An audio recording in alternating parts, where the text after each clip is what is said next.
England की राजगद्दी साल 1509 से लेकर 1547 तक हेनरी के हाथों में हुआ करती थी।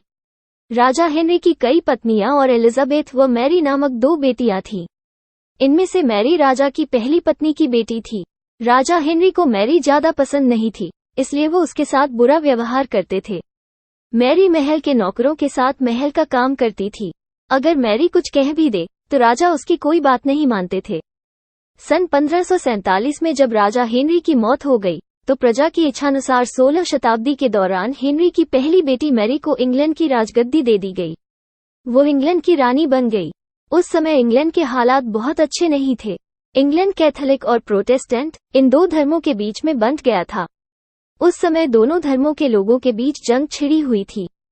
रानी मैरी चाहती थी कि पूरे इंग्लैंड में सिर्फ एक ही धर्म हो, लेकिन लोगों ने उसकी यह बात मानने से साफ इनकार कर दिया था।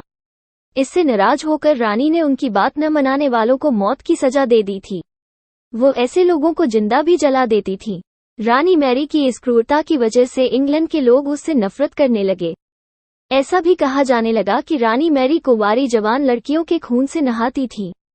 उसका मानना था कि उनके खून से नहाने से वो ज्यादा दिनों तक जवान रह सकती हैं। कुछ सालों बाद रानी मैरी ने शादी कर ली और कुछ समय बाद इंग्लैंड में एक खबर आई कि रानी मैरी गर्भवती है और जल्द ही उनके राज्य को उनका नया राजा भी मिल जाएगा।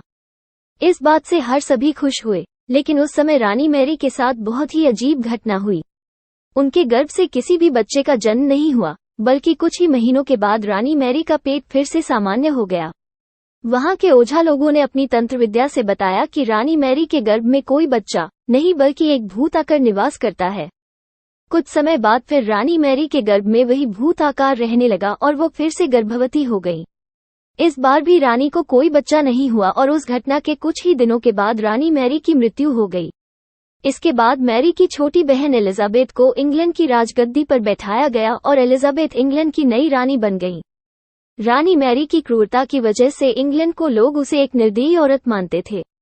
वहीं जब उसके गर्भ में बच्चे की जगह एक भूत का निवास होने लगा तो लोगों ने उसे शापित भी करार दे दिया और इसी वजह से उसे लोगों ने ब्लडी मैरी का नाम दिया। कहानी से सीख। ब्लडी मैरी की कहानी हमें ये सीख देती है कि अपने निजी विचारों व सोच को लेकर दूसरे लोगों पर दबाव नहीं बनाना चाहिए। शांति और करुणा से लोगों का ख्याल रखना ही मनुष्य का धर्म है।